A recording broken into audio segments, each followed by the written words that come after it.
A gravidade é de fato uma aceleração. Como pode um trem e um elevador influenciar nessa teoria? E qual a importância do Brasil para isso tudo? Meu nome é Gabriel, sou graduando em Física e nesse vídeo vamos falar um pouco sobre Albert Einstein, a relatividade especial e a relatividade geral. Vamos ver que essas duas teorias mudaram para sempre a história da física. O que seria o espaço? O que seria o tempo? O tempo pode realmente se dilatar? O espaço pode se contrair? Eu sou Lucas Ramos e nesse vídeo a gente vai aprender sobre a teoria da relatividade de Albert Einstein. Vem com a gente! Antes de Albert Einstein, a física que predominava era a física de Isaac Newton. A física de Isaac Newton dizia que o espaço era absoluto, que era algo que era pleno, que era acabado. E o tempo, ele se comportava dessa mesma maneira, era absoluto. Vamos lá. Uma bela ilustração para entendermos o que seria o espaço. Vamos imaginar um palco de apresentações para shows, teatros, palestras, enfim, as coisas que estão nele acabam mudando, mas o palco ele sempre permanece o mesmo. Já o tempo, podemos imaginá-lo como um trem ou um rio que tem apenas uma direção. Como disse Marcelo Gleiser, o rio sempre está fluindo com a mesma taxa e sempre indo para frente. Assim é o tempo. O exemplo que Lucas irá mostrar a seguir, ele já era conhecido bem antes de Einstein, porém, ele faz algo inusitado. Ele joga na mesma carta que estava esquecida por todos na história. Vejamos. Então, antes de nós falarmos desta carta jogada por Einstein, nós precisamos entender um exemplo que já era conhecido antes de Einstein, que é esse daqui. E o que a gente tem aqui é o seguinte, pessoal. A gente tem um caminhão que tem uma certa velocidade V, tá? Dentro desse caminhão, a gente tem uma pessoa e tem um carro que também tem uma certa velocidade. As velocidades, dos veículos são essas daqui, ó. A gente tem a velocidade do carro é de 10 km por hora. Eu sei que é impossível, um carro percorrer 10 km por hora dentro do caminhão. Mas vamos seguir esse raciocínio. E a gente tem a velocidade do caminhão que é de 100 km por hora, beleza? A gente tem uma pessoa que está aqui nessa calçada e que está observando esse evento. E se eu perguntasse para essa pessoa qual era a velocidade desse carro que está aqui dentro do caminhão, o que ela me diria? Ela ia me dizer que esse carro estava percorrendo 110 km por hora. Por quê? Porque você ia somar a velocidade do caminhão e a velocidade do próprio carro. E aí a soma seria o quê? A velocidade do carro para essa pessoa aqui seria de 110 km por hora.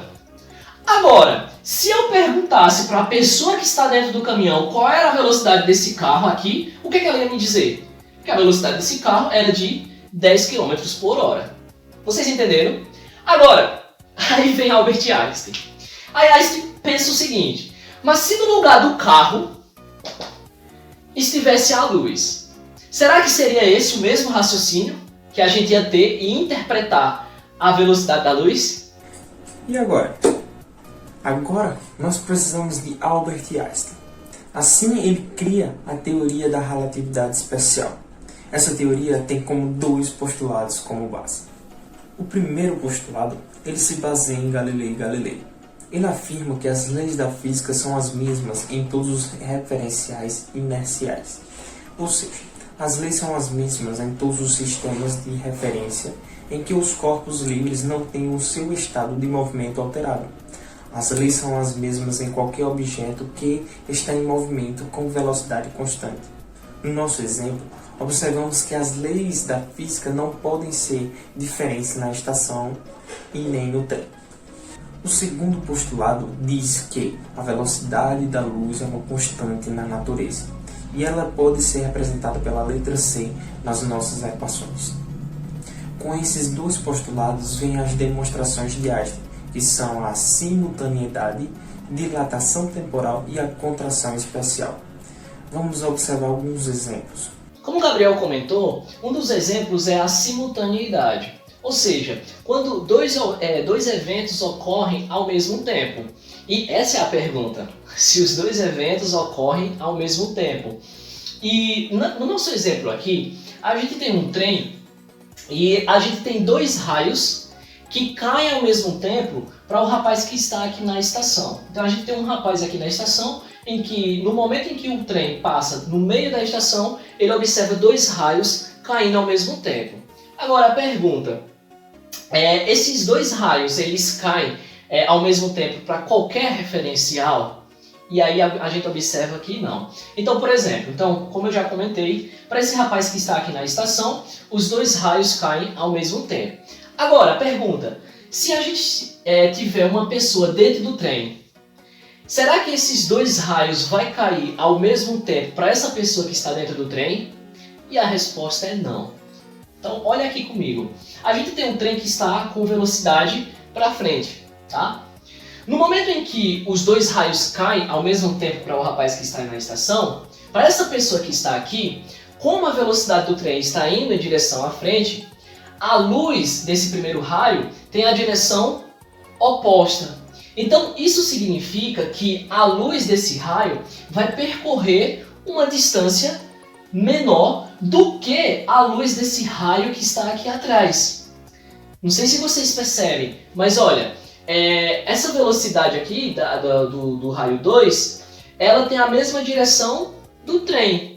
Então isso significa que quando para essa luz alcançar os olhos dessa pessoa que está aqui dentro do trem, como o trem está em movimento, essa luz vai percorrer uma distância maior do que a luz do raio 1, que tem uma direção oposta à da velocidade do trem, né? A velocidade da luz do raio 1 tem uma direção oposta da velocidade do trem. Então a pergunta, os dois raios caem ao mesmo tempo? Depende do referencial. Para o rapaz que está na estação, sim. Agora, para o rapaz que está dentro do trem, não. E aí, como a simultaneidade é um evento totalmente temporal, então a gente percebe que o tempo é relativo. Para essa pessoa que está aqui dentro, ele vai dizer, olha, o raio 1 caiu primeiro do que o raio 2. Já a pessoa que está aqui na estação, não, ela vai dizer, não, os dois raios caíram ao mesmo tempo. Então a gente observa que o tempo, ele não é absoluto, ele é relativo. E a simultaneidade, ela é relativa ao movimento. Então, a simultaneidade é um efeito totalmente temporal, não é absoluto. Ele depende de como as coisas estão se movendo. Ela é relativa ao movimento. E aí concluímos que o tempo não é absoluto, ele é relativo. Gabriel falou sobre outros dois exemplos, e os outros dois exemplos são esses daqui, né? Dilatação temporal e contração espacial. Dilatação temporal seria o seguinte, imagine um vagão de um trem, o nosso trem, por exemplo, anterior. E a pergunta que eu farei para vocês quanto tempo a luz dessa lâmpada que está aqui no teto demoraria para chegar até o chão? E aí vocês aprenderam, né? No ensino médio a gente aprende que velocidade é a distância dividido pelo tempo. Como eu quero saber o tempo, eu jogo esse tempo do outro lado da igualdade. Então eu tenho V multiplicado por T vai ser igual a D. Como eu quero saber o tempo, eu jogo esse V para o outro lado da igualdade, você está multiplicando, passa dividindo. Então o tempo é a distância dividido pela velocidade. Só que a velocidade da luz ela é representada pela letra C. Então o tempo será igual a distância dividido por C. Então, para esse cara que está observando aqui o trem que está em repouso, se ele quiser saber a velocidade, o tempo, na verdade, que a luz demora para sair do teto e chegar até o chão, basta ele utilizar essa fórmula aqui. Ele tem que saber a distância e dividir pela velocidade da luz. Tranquilo? Agora, cara, quando o trem está em movimento, para esse carinha que está aqui na estação, a história é outra. Porque o percurso da luz, né? A distância que a luz percorrerá para sair do teto e chegar até o chão será essa aqui, ó. Ela sofre um desvio quando o trem está em movimento. E aí acontece que a gente observa que a distância da luz, né, para sair do teto e chegar até o chão, essa distância aumentou. Né? Percebe que é maior do que isso aqui. Então, o que a gente observa? Que olhando para essa fórmula aqui, Gabriel falou que um dos postulados de Albert Einstein foi que a velocidade da luz é uma constante, independentemente da fonte. Se a fonte está parada, ou em movimento, né? Então, como a velocidade da luz c é uma constante, e aqui d aumentou, se a distância do percurso aumentou, significa que o tempo também aumentará. Então, para o cara que está aqui na estação, ele observa que o tempo para o percurso da luz sair do teto e chegar até o chão será maior quando o trem está em movimento. Agora, a sacada de Einstein é o seguinte, cara.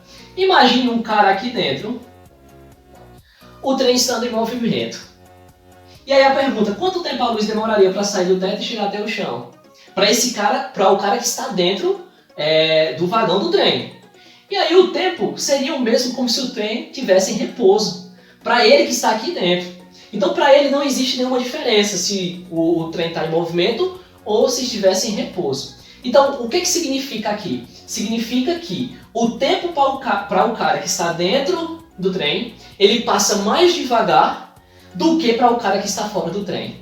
E aqui nós falamos, esse exemplo aqui significa a dilatação temporal. Agora, o outro exemplo é a contração espacial. Que seria o quê? Eu peguei aqui o mesmo vagão, só que agora eu girei ele, tá? É o mesmo vagão, eu apenas girei ele. E vocês vão entender o porquê eu fiz isso. Então a gente tem o mesmo vagão aqui, ele em repouso e ele em movimento. Então vamos lá. Ele agora está, eu girei ele, Então o percurso da luz, para sair aqui do nosso lado direito, na verdade é o lado esquerdo para vocês, Para sair desse lado esquerdo aqui, que agora seria a parede, para chegar ao outro lado da parede seria isso aqui, ele estando em repouso. Agora, com o trem, em movimento, o percurso, a distância seria isso aqui, A luz ia percorrer essa distância aqui, quando o trem está em movimento.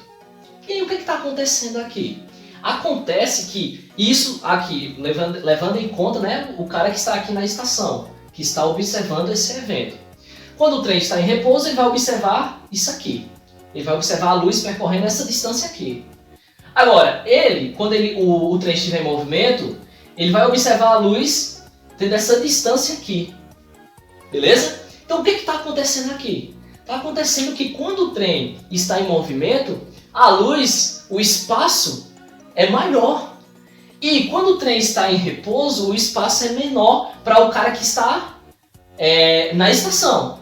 Agora, se nós colocássemos um cara aqui dentro, levando em conta semelhantemente ao nosso exemplo aqui sobre a dilatação temporal. Se a gente colocasse um cara aqui dentro, aí qual seria a distância que ele ia observar do percurso da luz? Seria a mesma coisa se caso o trem estivesse parado, em repouso. E aí, cara, para o cara que está aqui dentro, a distância do percurso da luz é menor. Já para o cara que está fora, a distância é maior. E aqui o que está acontecendo é contração espacial. Então, como Einstein havia definido que a velocidade da luz é uma constante, então isso significa que se nós viajássemos na velocidade da luz, se a gente viajasse nessa velocidade aqui, o espaço se contrairia para nós. E a pessoa que observasse, se caso a pessoa conseguisse observar a gente viajando nessa velocidade, ela ia ver a gente viajando em um espaço maior, enquanto a gente ia observar a gente viajando num espaço menor. Incrível, né, velho? Então, diferentemente de Newton, Einstein concluiu que o espaço e o tempo são relativos. Eles não são absolutos, mas espaço e tempo são relativos. Algumas pessoas podem achar isso teórico demais, mas existem alguns experimentos que comprovam isso. Um exemplo aqui que eu posso citar está no nosso celular, pode estar no nosso notebook, está presente no seu carro, e é o que? É o GPS.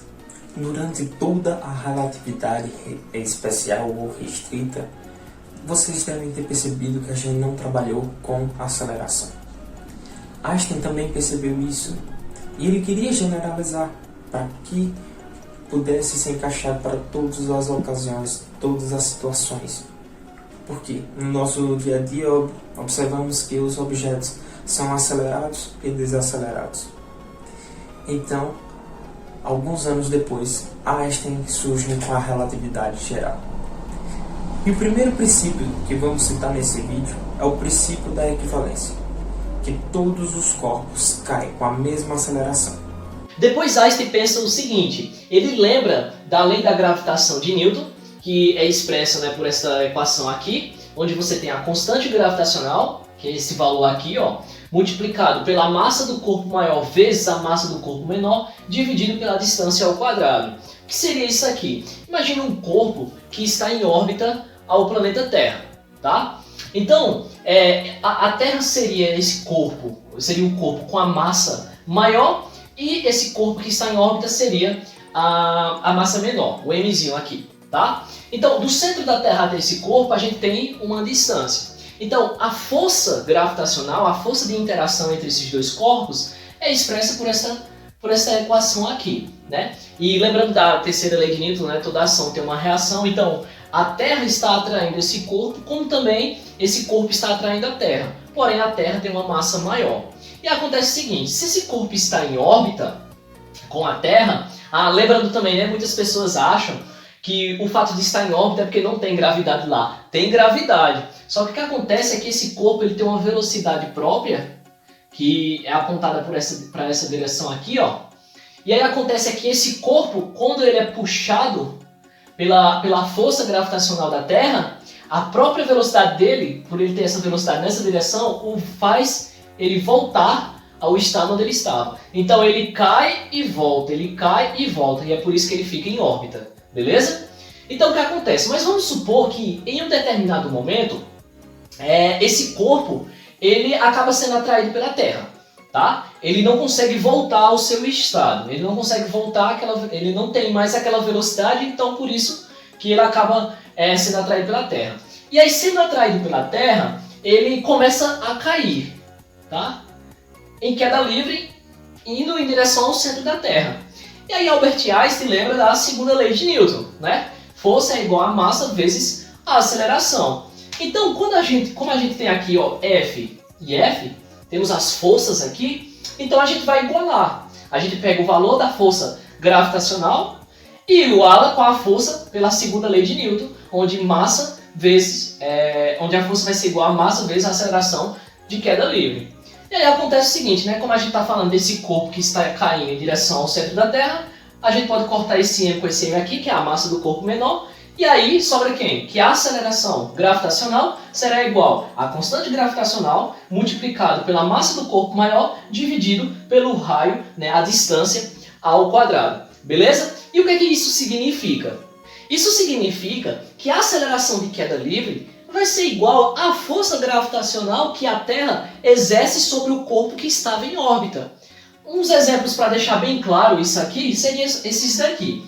Imagina você em um elevador e de repente o cabo de aço corta. E aí você começa a cair em queda livre, beleza? Então o que acontece? Conforme você vai caindo e você começa a atingir a aceleração de 9,8 metros por segundo ao quadrado, que é a aceleração em queda livre, seu peso, né, a força-peso que é apontada para baixo, você vai começar a se sentir mais leve. E aí o que acontece? Você vai flutuar, cara. Você e a bola vai flutuar dentro do elevador. Isso aqui é igual caso você estivesse em um elevador no espaço sideral. Supor que esse elevador estivesse lá no espaço. Você ia estar o quê? Flutuando. Então, isso aqui, percebe que tem tudo a ver com essa equação aqui? Um outro exemplo aqui para a gente entender. Imagina só que a gente está aqui na Terra, né, dentro desse mesmo elevador, e a gente solta uma bola. O que acontece? A bola vai cair em direção ao centro da Terra. Todo mundo sabe disso. Então o que acontece?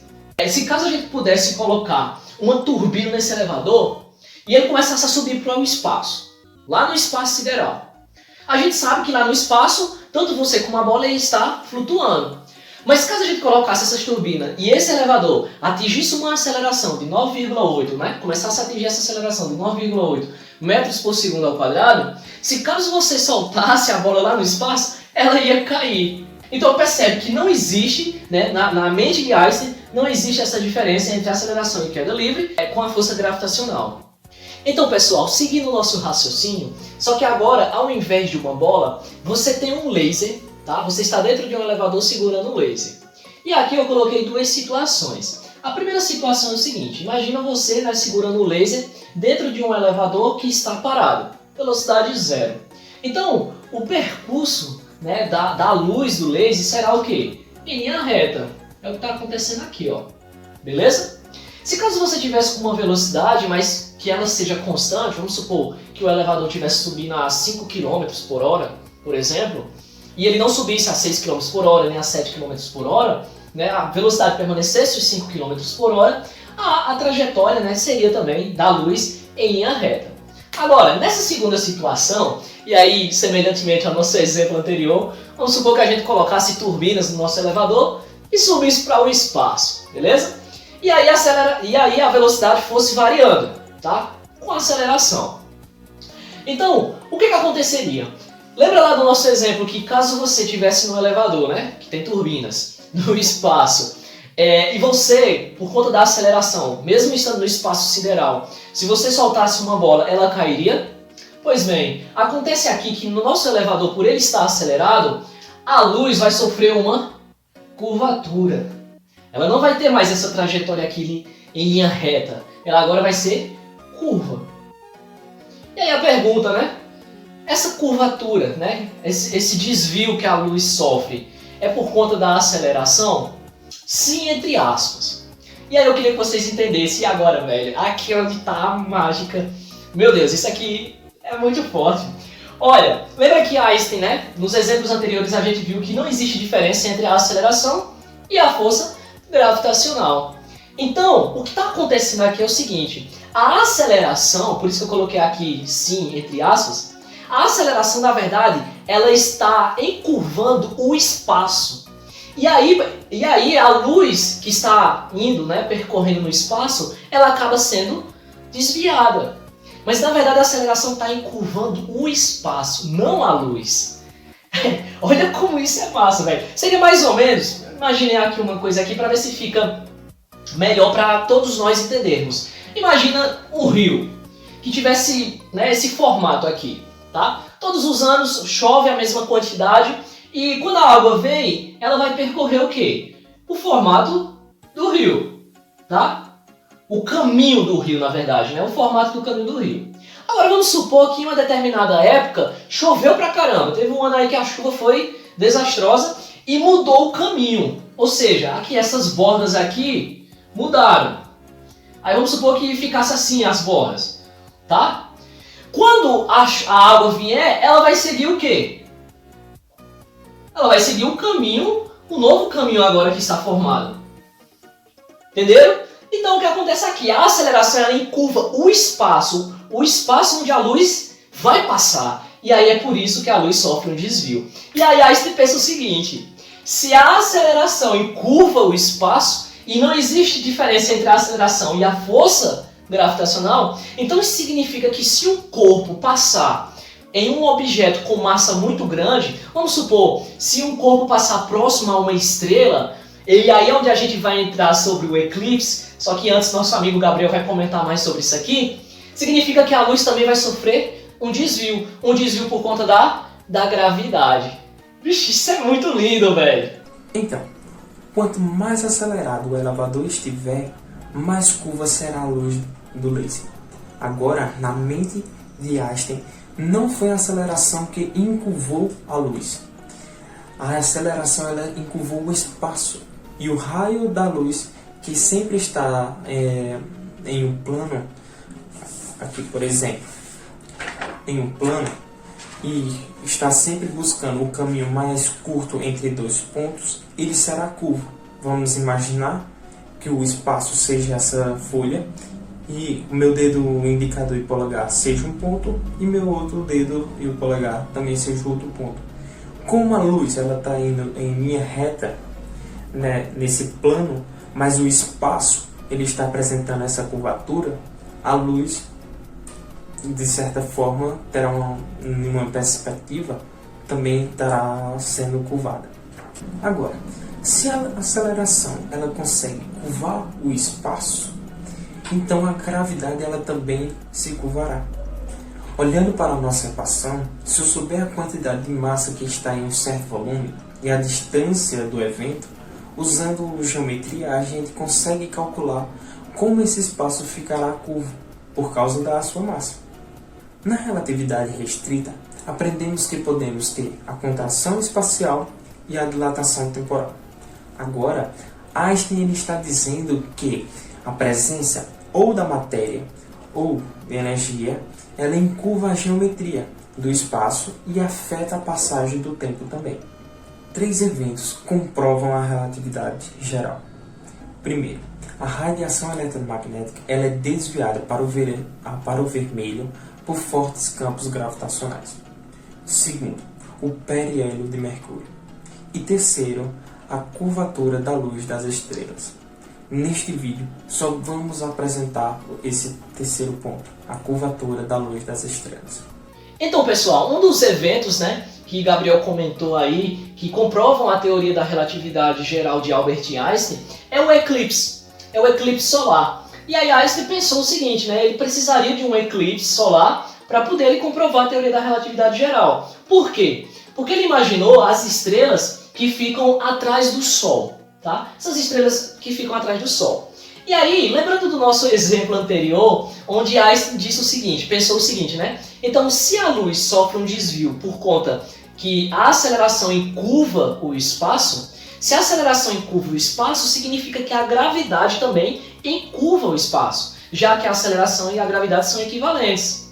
Então, significa que a luz dessas estrelas que ficam atrás do Sol, quando o brilho dela, a luz passar próximo ao Sol, significa que ela vai sofrer um desvio por conta da gravidade do Sol.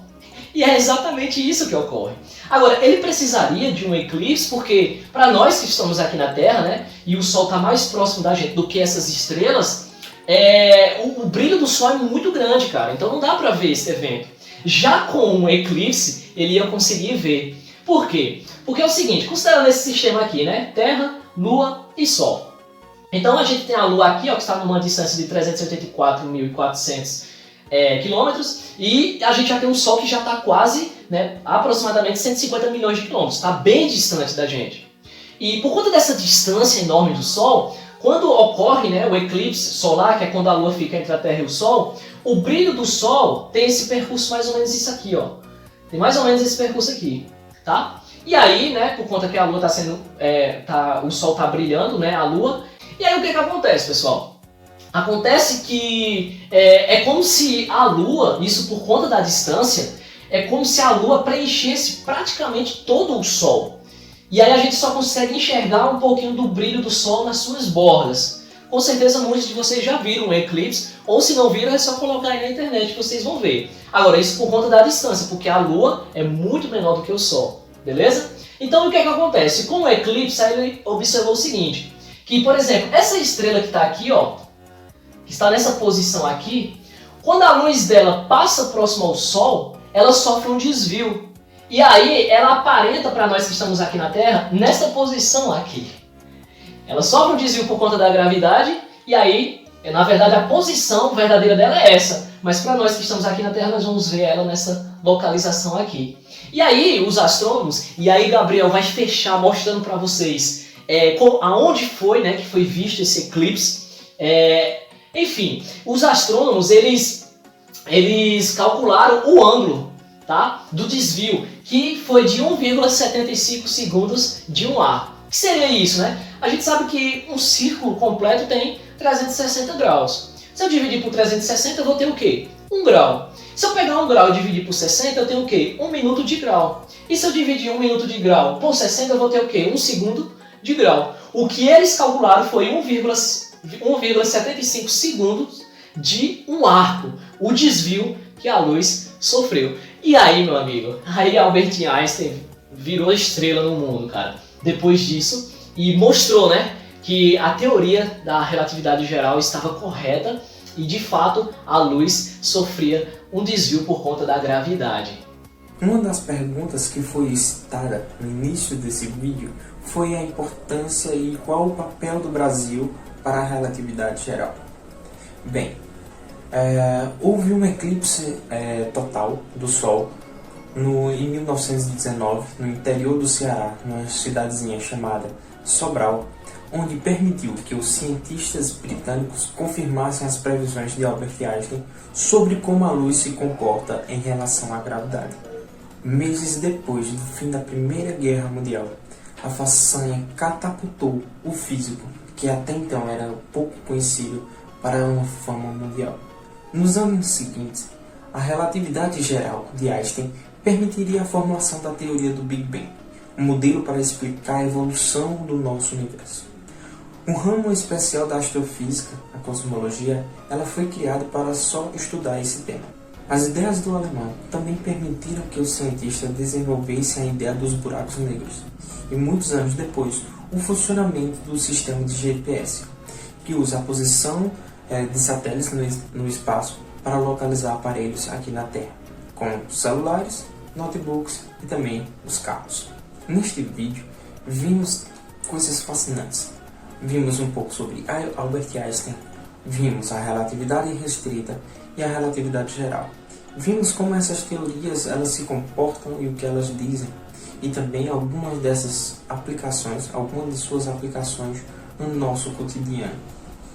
Querendo ou não, essas teorias de Albert Einstein, elas influenciam diretamente na nossa vida, como ela é planejada.